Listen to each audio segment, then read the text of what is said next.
Everyone was under the impression that the United States was the most powerful, authoritative, and commanding nation in the world, until the Soviet Union surpassed the US's technology and launched Sputnik 1 during the Cold War. October 4th, 1957 was one of the most terrifying days in history. Picture the 9/11 of the 20th century. This event was a huge shock. Led by Nikita Khrushchev, the 183-pound artificial satellite was launched into space. No one knew if the satellite was going to explode or if it was capable of dropping bombs. Another war had begun, not like any other before it.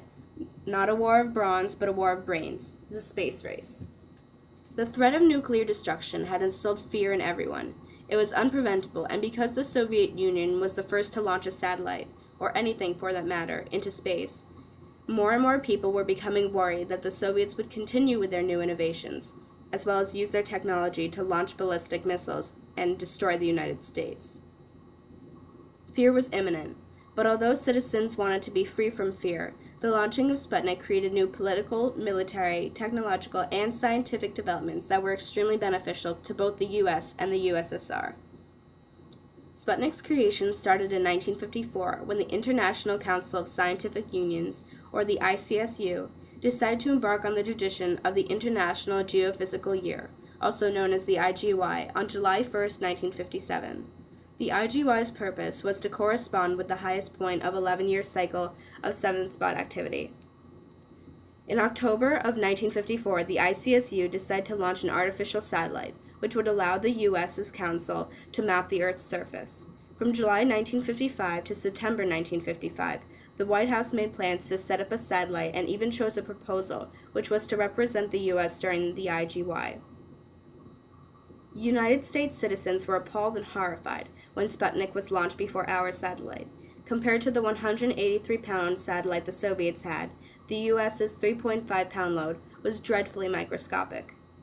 Sputnik 1 had also accomplished more than ours could ever have achieved, such as help discover the upper atmospheric layer's density, recorded data on radio sign distribution, and provided the occasion for meteoroid detection.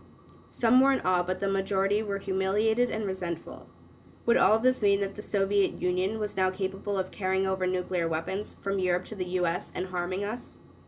Predominantly, people couldn't figure out how the Soviets had managed to pull off something of this magnitude. The nation just didn't seem capable of such things. It seemed like the Soviet Union had in fact conquered space, the end of the world, in other words, for the citizens of the United States. The United States was always superior, in a sense, to the other countries. We had the most organized government, best military base, and other entities. But imagine running in a race, and after despair and pain, you finally see the finish line.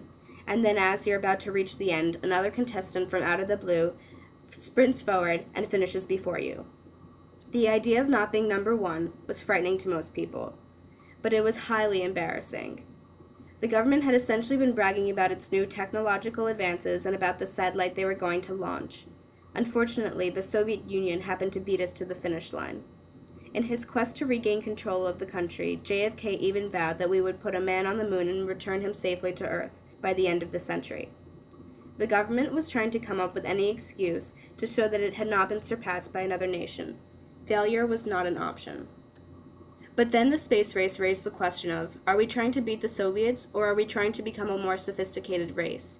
And is it all about outsmarting the other nations, or trying to gain more knowledge of outer space for mankind? Panic had spread far and wide, but as the United States, it was imperative for us to take the next step. Yes, there was hostility towards the Soviet Union, but this tension motivated our country to work faster and more efficiently in order to achieve our goals, such as landing a man on the moon. Now we are more experienced and are solely focused on trying to evolve our technology in the 21st century. We've put aside our differences and shoved our pasts out of the picture. We've done many things in the past 50 years, such as 251 orbital manned flights, 5 tourist trips, each price ticketed at about $20 million, and many other discoveries. On top of the legion of satellites they have launched plus other achievements, the Russians' ambitions include sending a probe to Mars by 2009 and people by 2025. Whether this happens or not, we will soon see. It is important to realize, however, that none of this could have been possible if the Soviets had not launched Sputnik 1. Only by sparking terror in our lives and starting this competition could we have achieved such great things. The Russians have already showed us that they can succeed, so the future holds much in store for us. October 4th, 1957 has truly changed the world, unexpectedly.